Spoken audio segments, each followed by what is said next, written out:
What's up, sickos? Mario has done it again for the first time. Paper Mario is complete and the Mushroom Kingdom is safe once more. Paper Mario was one of the first off-brand type of games for the man in the overalls, but we can break it down here into more depth, talk about what each chapter and boss brought to the table while ranking them, and of course, going through the gaggle of partners we come across along our adventure and rank them as well. Just like our main man Mario, let's jump in and attack this review. The first thing I'd like to cover is the various chapters in the game, the bosses within guarding the stolen star spirits, and we will do so by starting with my least favorite and then moving up the list until we reach the best of the best. I will also start this by saying while I definitely had a least favorite in the Thousand Year Door, none of the chapters in the original game really bothered me. I enjoyed all of them and always find it refreshing to replay each one. I also want to take a second and give this game in particular some respect that it deserves. Each level, boss, and associated star spirit adds something new and unique to the game. This really shines brightest with each boss as each have a gimmick that Mario must overcome to beat the level and save the star. However, I digress. Let's start getting into the specifics. Weirdly enough, Chapter 2 is my least favorite from this game, just like TTYD. I still maintain that there was nothing wrong with the level, but I found this to be the least exciting one for me. The level has a desert theme, with none other than the terrifying Tutton Koopa hiding out in his buried temple. There are two major components to this level, the first being the desert and the town found within it, and the second being the temple and the creepy crawlies that lie within. In this chapter, we gain our fourth partner already, Parakarry. He becomes super vital in this level, as we can't even reach the desert without the use of his wings to fly us over gaps. We can't jump over them ourselves, so we really do need to rely on him. He also allows us to attack enemies from above, leaving most enemies at his mercy. Parakarry is also the only partner with a unique side quest to collect his lost letters, which I don't end up doing in my playthrough, but it is a great way to earn some spare star pieces should you have the drive and the time to do so. The desert itself is sort of empty, other than the multitude of monsters and tricky thieves that make the desert their domain. The town is filled with desert dwellers, and one particular mysterious mouse that holds the knowledge and key on how to uncover the hidden temple below. Once you retrieve the gem, it starts to beep and glow, indicating your proximity to the hidden temple. Once the stone is set, the temple rises from the sand, and the real fun begins. Upon entry, we get a ghastly warning to turn back or suffer the consequences. The temple itself has some fairly easy puzzles to solve, but given it's only the second chapter, I think this makes sense. There are a few badges along the way that make things easier, but we also find our super hammer within this dungeon of doom as well. With our new weapon and badge in tow, we make our way to the very bottom of the temple where we find out the Pharaoh is a fraud. While Tutton Koopa may not be a ghostly specter as we were led to believe, he does have an incredible power over the chain chomps he keeps in his company, so he is no laughing matter. Tutton Koopa is another reason Chapter 2 ends up on the bottom of our tier list here, because besides the chain chomps, he really has no gimmick. He sits on top of a ledge and throws shells down at Mario and the gang, making the only way to deal damage by using Parakarry. Once again, still a decent level, the other ones just have more going for them in my opinion. For our 7th place contender, we have Chapter 1. Much like TTYD and many other games, the first chapter is designed to introduce you to the game and get you used to how it plays. I would argue Paper Mario's Chapter 1 does this slightly better than TTYD, but I also really enjoy the level's bosses in this game more than our buddy Hooktail, but we will get on them later. This level consists of both the Koopa village, just beyond our beloved Toad Town, and the creepy castle ruled by the knockoff Ninja Turtles. I say this with love, they're little goobers and I love them. If we are counting the prologue, we get 3 of our fellow adventurers along the way. Goombario in the prologue, Kooper in the Koopa village, and Bombette found in the Koopa Bros castle. We recruit Kooper in the Koopa village as an infestation of fuzzies has invaded the village and stolen the shells of our Koopa neighbors. Cooper is one of those unfortunate souls who becomes shellless and joins our fight once we get his back. With the Koopa crisis solved, we move on to the Koopa Bros Keep. Once inside, we fight our way further up the castle until we ultimately get tricked and trapped back down below with some other of their bomb-oms that rebelled. This is where we find and recruit Bombette, as she blows a hole in the wall for our great escape. With the distraction in place, the Koopa Bros get to work and come up with a plan to deal with the mustachioed Mario. When we finally arrive in the boss's lair, we are greeted to their great plan as a very convincing Bowser arrives to pummel Mario once more. The Koopa Bros pilot a makeshift Bowser to try to trick Mario once more into thinking that the fight is pointless against the invincible Bowser, but we are a little too clever for that and smash through the shoddy disguise. While the bunk Bowser is out of the way, it is time for the Koopa Bros to really shine and fight us Man-to-Koopas. Their gimmick is the more of them that there are, the more powerful their special move is. It is quite satisfying to take them down one by one and watch them get weaker as their attacks do less and less damage. I really like the Koopa Bros, and I'm so happy they make a cameo later on in Bowser's Castle, but they land in our number 7 slot as their chapter kind of holds them back, but that's how an introduction to a game works. Coming up next on our tier list is Chapter 6, and the cruel Cloud himself, Huff and Puff. The entrance to this level is unique in the fact that along the way, Mario is tasked with collecting seeds from the bulbs from various other locations, whether he knows this or not. The seeds, once planted and watered, create a doorway in Toad Town, which brings Mario and the squad to the flower fields. Upon arrival to the flower fields, the definitely not great Deku Tree begs Mario to help open up the skies and return the sun so that the residents of the fields can feel the refreshing rays once more. Mario has to do something, bartering with the esteemed flower kind to gather soil, water, and a magic bean to get the means to climb to the clouds. But even with all that collected, Mario still must smash the cloud machine choking out the sun and the sky. Through all this, Mario is attacked by a bounty hunter by the name of Spike, or so he would like to be called. After beating this Spike, we learned that he only attacked us as he was commanded by Huff and Puff to stop us at all costs. However, he doesn't feel that what's being done is right, so the Spike formerly known as Lackluster joins the party to put an end to the clouded madness. With the cloud machine broken, magic bean planted, and the sun back in the sky, the bean sprouts high into the sky and opens the way to the heavens. We are lifted up by the plant and arrived in the clouds to break the clouds up and move them along. Huff and Puff's gimmick is that he is one giant cloud consisting of many little ones. So once Mario and friends attack, yes, Huff and Puff does grow smaller, but now there are a lot more enemies out in the field fighting, and he can consume them back to regain some of his health. It is important to not only get as many clouds to burst out of Huff and Puff, but also be ready with an AoE to eradicate them, all so that his health stays lost. I really enjoyed this mechanic, as not only was this a visual one, but it took some thinking and planning to overcome and do some real damage. The only thing keeping this chapter from getting higher on the list was the smaller level size itself, and the fetch quest to keep us running from flower to flower to collect what we needed. Not the worst thing, but there are far cooler levels ahead.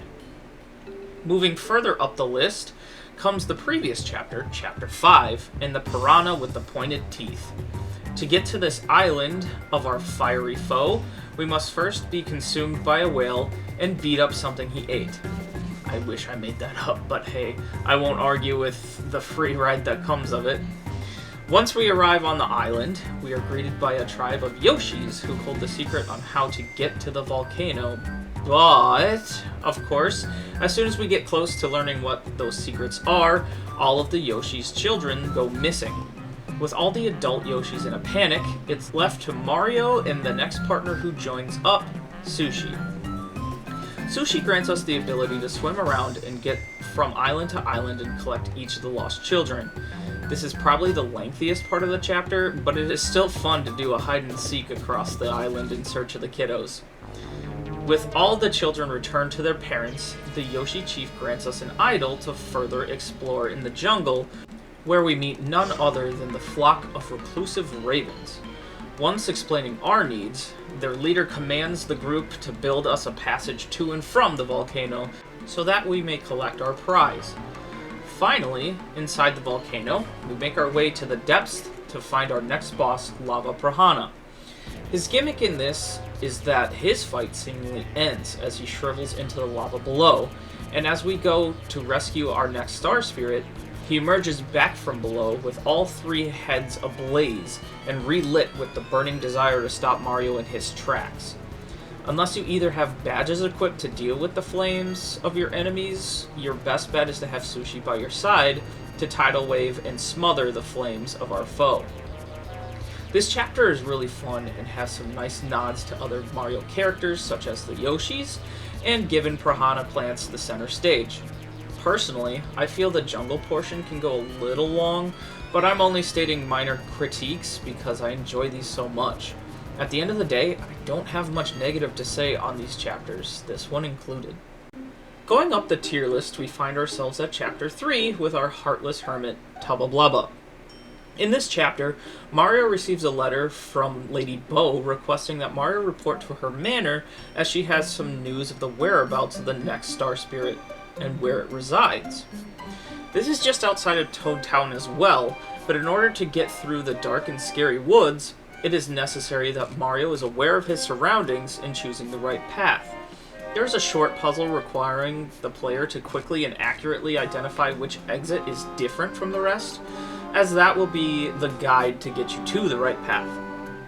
I really like this concept, and I think it works for some spooky woods.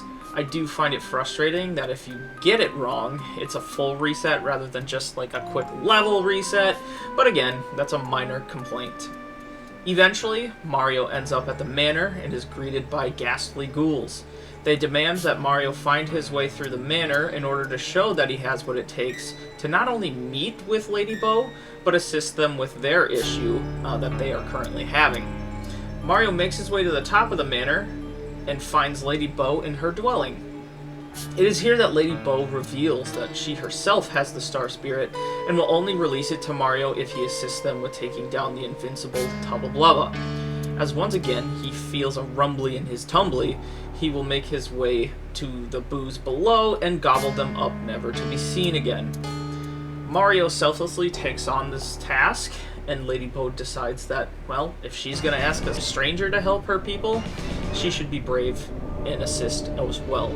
Surprise, surprise! This introduces us to our next partner, Lady Bo. Bo gives us the ability to hide from our foes, and, when upgraded, has the ability and power to scare others bad enough that they flee the fight. With our new phantom friend by our side, Mario makes his way through the grotto to Tubba Blubba's manor to learn the secret of how he gains his invincible nature. There are not too many puzzles in this manor, as the majority of this chapter thus far have been puzzles, but there are a few secrets here and there to be discovered along the way. However, the final stop on the home invasion is in Tubba Blubba's bedroom, where we discover an awfully chatty key that tells us it unlocks the windmill found previously in the level. The key goes on to share that the secret to why Tubba Blubba is invincible is found there. The key then notices that we are not friends, but enemies of Tubba Blubba, and wakes his sleepiness from his nap. This is where Tubba Blubba's gimmick comes into play, as yes, Tubba Blubba is actually invincible. If he catches up to you, a fight begins and nothing you do will do any damage to him. The best thing to do in this situation is run. In Tubba Blubba's rage, he smashes the bridges from the upper floors, allowing Mario to quickly fall back down to the front of the manor. Once outside, the other boos come to assist, as they don't want anything happening to their lady. They notice Tubba Blubba chasing after us and hold the door closed so that he cannot continue his chase. This does give Mario Company enough time to reach the windmill and discover what's inside. In the very last room of the windmill, it is discovered that Tubba Blubba's heart is there, and the secret to his invincibility nature. The heart beats with the courage as he tries to take on Mario, but ultimately runs back to his body as he feels the two of them together can do more to stop Mario. However, once reunited, Tubba Blubba loses his invincible powers and is quickly dispatched. Super cool chapter with a really cool idea behind how to make your villain actually untouchable. Bravo and kudos to the developers on this one. Sliding into third here is Chapter 7 in the Chilling Crystal King. The entrance to this level requires that you clear the way through the sewers below Toad Town and find the frozen pipes. Take it from me though, make sure you talk to Merlin first. Not sure why this is the only chapter that forces you to go back to him, but that isn't made very clear. After speaking with Merlin, he tells you about the pipe and that his son has asked for Mario's aid in the wintry wastelands. Upon arrival, Mario is almost immediately framed for murder and must prove his innocence. This is not a joke. That is what actually happens. Once it is discovered that the Penguin Mayor had simply slipped on ice and hit his head, Mario's name is clear. Fire that detective though. No one checked for the mayor's vitals first? Are we serious? Like I said, Mario clears his name and is thus allowed to leave the city, to which he then meets with Merlin's son, asking him to venture to the Crystal Palace and stop the likes of the Crystal King. Merlin's son does ask Mario to do this because he can feel that the Star Spirit is there. Mario is then given a scarf, as two of the items of importance must be returned to the snowman guarding the entrance to the kingdom. Wild, I know, but Mario must fetch the other item from our previously murdered mayor, which is a bucket. I get the snow and snowman theme here, but this is a little silly. Mario then gives the bucket and scarf over to the snowman, and they roll to the sides, revealing the entryway to the Crystal Palace. The palace itself is filled with mirrors and doppelgangers, making the heroes need to pay attention to what is real and who is truly on their side. Honestly, the Crystal Palace is really cool, and such an interesting level. I guess I can give the bucket and scarf a pass. After sliding through the puzzles of the palace, we make it to the outside where our Cold King commands. Crystal King's gimmick is to replicate himself, making it hard to tell which in front of Mario is the real one and which ones are the fakes. I honestly do not know how to solve this one and rely only on the AoE items and abilities and star spirits when he does multiply himself. I am honestly stumped on this one. I have heard that one moves slower from the rest, and that's how you can tell, but I just don't see it. If you have any idea how you're supposed to find out, please let me know. This has bothered me for years. Either way, this chapter is a ton of fun, and I am a sucker for shapeshifting and love needing to spot subtle details to figure out who is a friend and who are the frauds. Up next is the big guy himself, King of the Koopas, the mighty and terrible Bowser.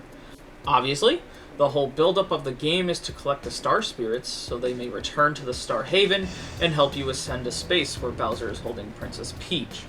The entry to Bowser's chapter is just that. Collect the Star Spirits and meet them at the Star Valley, where they will then summon a chariot for you to ride to the stars.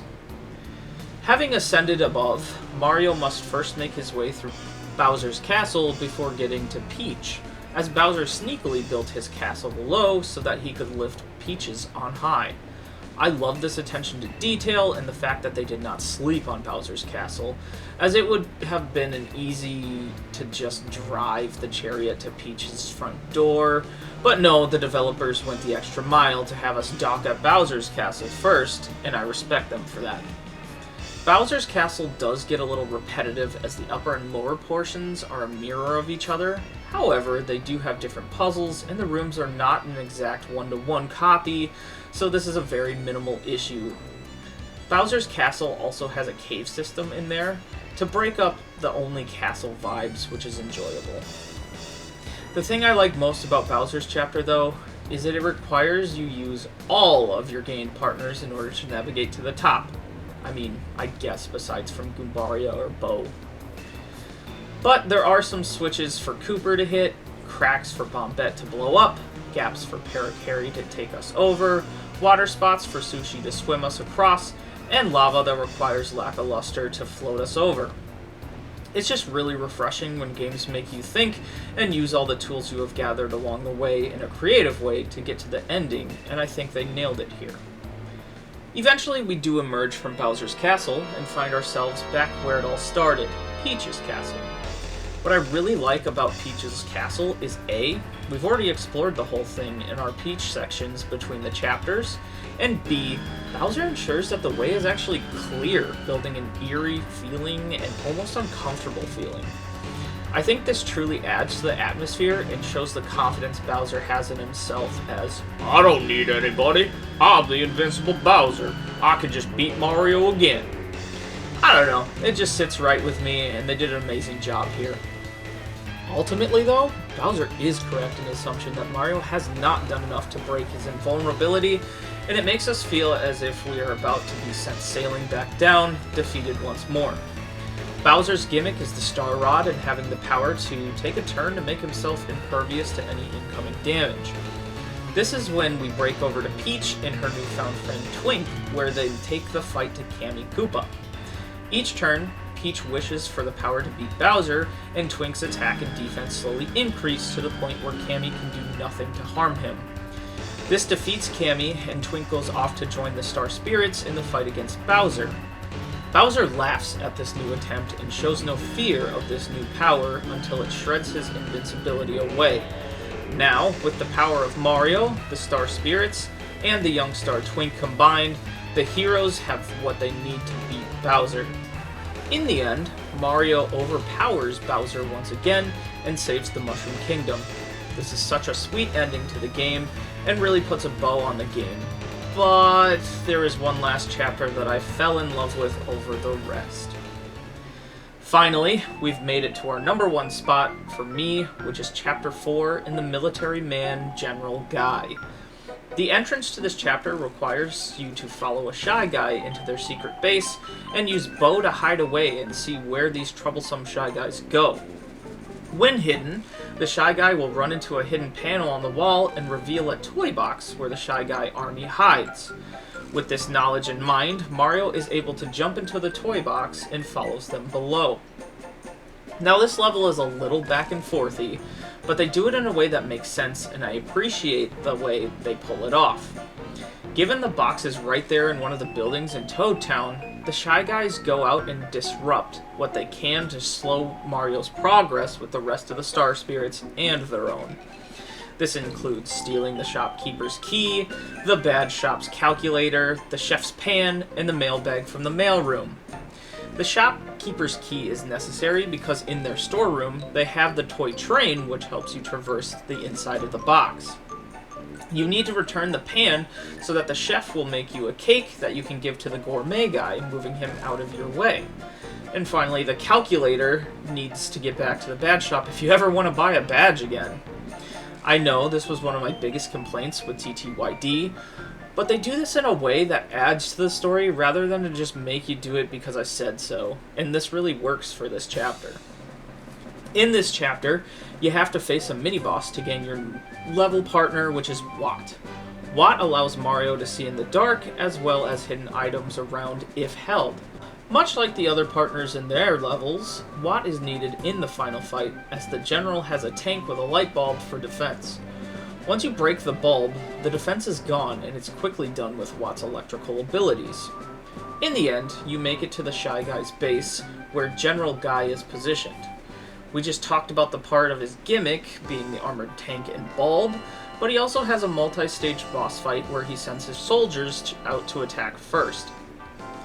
I really love the whole idea of the toy box, the Shy Guys causing mayhem around Toad Town to slow us down, and the General doing everything he can to throw everything at us to prevent our progress. It's a fun little chapter, and I have no minor or major gripes about it, which is why I had to place it on the top. Just like last time, we're going to now focus our attention specifically on the other part of the game that makes Paper Mario so great, the unique partners. We're going to rank them just like we did the chapters, starting with my least favorite and ending with my most favorite to wrap up. Without further delay, let's discuss our bestowed buddies. Starting at number 8, here's our first ever partner, Goombario. As soon as I got Cooper, Goombario becomes the weakest link. Like TTYD, Goombario has the ability Tattle, which rats on the enemies and provides us with their HP and weaknesses. However, without the enemy book and the use of the badge Peekaboo, I do not feel obligated to tattle on any enemy. I'm sure with my first playthrough back in the day, Goombario was nice to have to give hints through the chapters and help me get through the harder puzzles, but with the amount I've played this game, Goombario is just not needed for me. Nothing against the little guy, the others just offer more for me in the end. Next on the totem pole is the flying guy himself, Parakarry. For me, it feels like they kind of just put the first two partners together in one, but kind of worse. The only reason I used Parakarry in my playthrough was to simply get me across those gaps that I couldn't jump over. I'm not a huge fan of how he attacks, though I will give credit where credit is due. It is definitely unique. I also don't care for the need to collect his letters, as it doesn't add that much to the game for me, but to each their own. Maybe I am just bitter, as Mario is the only party member who does not receive his invitation to Peach's party personally from Parakarry, but I don't know. The others once again offer more in the long run. Moving on to number 6 on the list, Lackluster. Lackluster is another one who has a weird attack method. It's not my favorite way to attack, but just like Parakarry, it is different and unique to him. Lackluster does provide us with a quicker way to get around and protects us from spikes and heat, so he gets a leg up from Parakarry. I also personally really like Lackluster's design, and I don't think they've used a similar partner in any other games going forward. I also like the anti-hero vibe, which I feel Lackluster falls into as he must stop Mario, but turns on his ex-boss in the end to do the right thing. It's a quick character change, but it's a good one. Further up our tier list, here is going to be Sushi. Sushi was incredible and necessary during the Lava Piranha fight, as that tidal wave immediately crushed the smaller heads and put out the flames. However, Sushi doesn't really quite pack a punch otherwise, and that's alright. I also wish Sushi moved a little faster in the water, but that's a tiny complaint. I still used her more than the previous partners, which is why I think spot 5 is perfectly justified here. Keeping our list moving right along, the number 4 spot goes to Cooper. Cooper has a decent attack, and it is easy to deliver. However, the only thing holding him back is he is strictly able to attack ground enemies.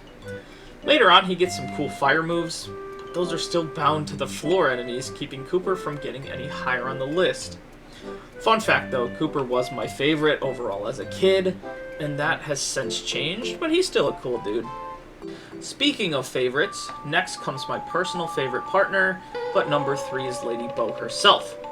I really think she hits the best, being able to use Smack to hit 6 times for 1 damage each. However, this is for enemies who don't have any defense. As soon as an enemy gets a +1 defense, her only attack becomes useless, which really sucks. In a pinch, she can try to scare the enemies away, but then we lose out on the star points. She's able to hit both ground and air enemies, which is awesome, but the only way to make it higher on the list is to do more damage, which is unfortunately keeping Bow from moving on. On the topic of damage, let's put our explosive partner in number 2, Bombette. Bombette is another one who can hit high or low, and boy does she hit. I like Bombette's last 2 attacks and how they go from hitting all floor enemies to hitting just everybody there, and why not go ahead and get them all. However, with great power comes great cost, and oh boy do these attacks cost. FP can be hard to come by, and using 6 to 8 on one attack can really add up quickly. But it is nice when you have to keep the game moving or get out of a tough fight, and to do so quickly. Finally, in our number 1 spot here is our sparky little boy, Watt.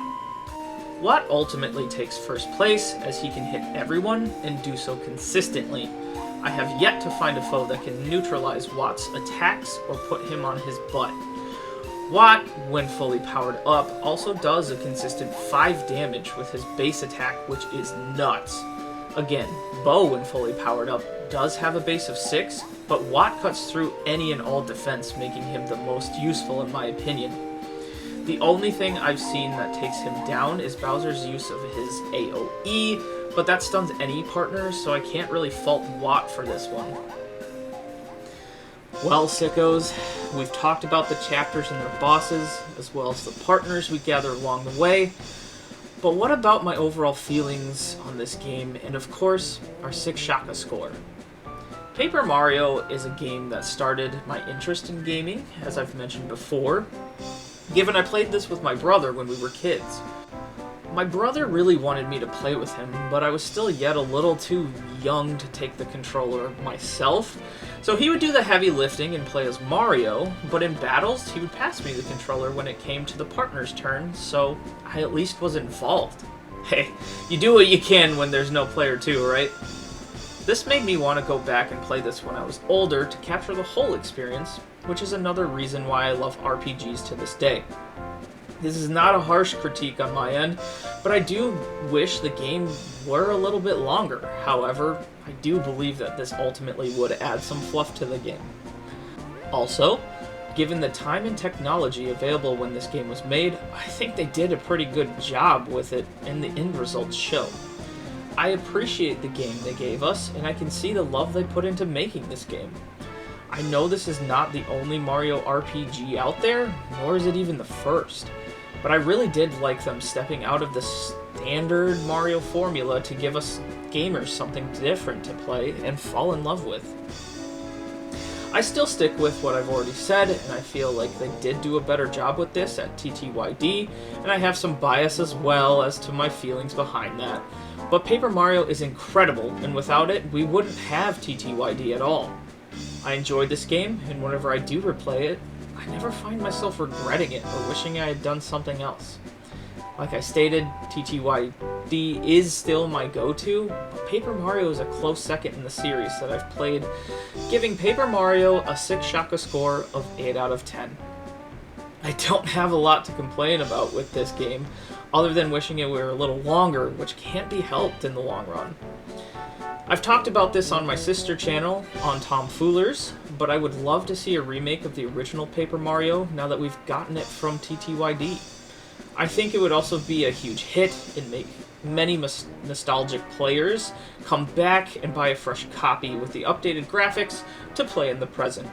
I really do love this game, and I would love to see Nintendo continue the Paper Mario series, but kind of return to the roots that made this series so easy to fall in love with. But I digress. Thank you, sickos, for watching, and until next time, stay safe out there.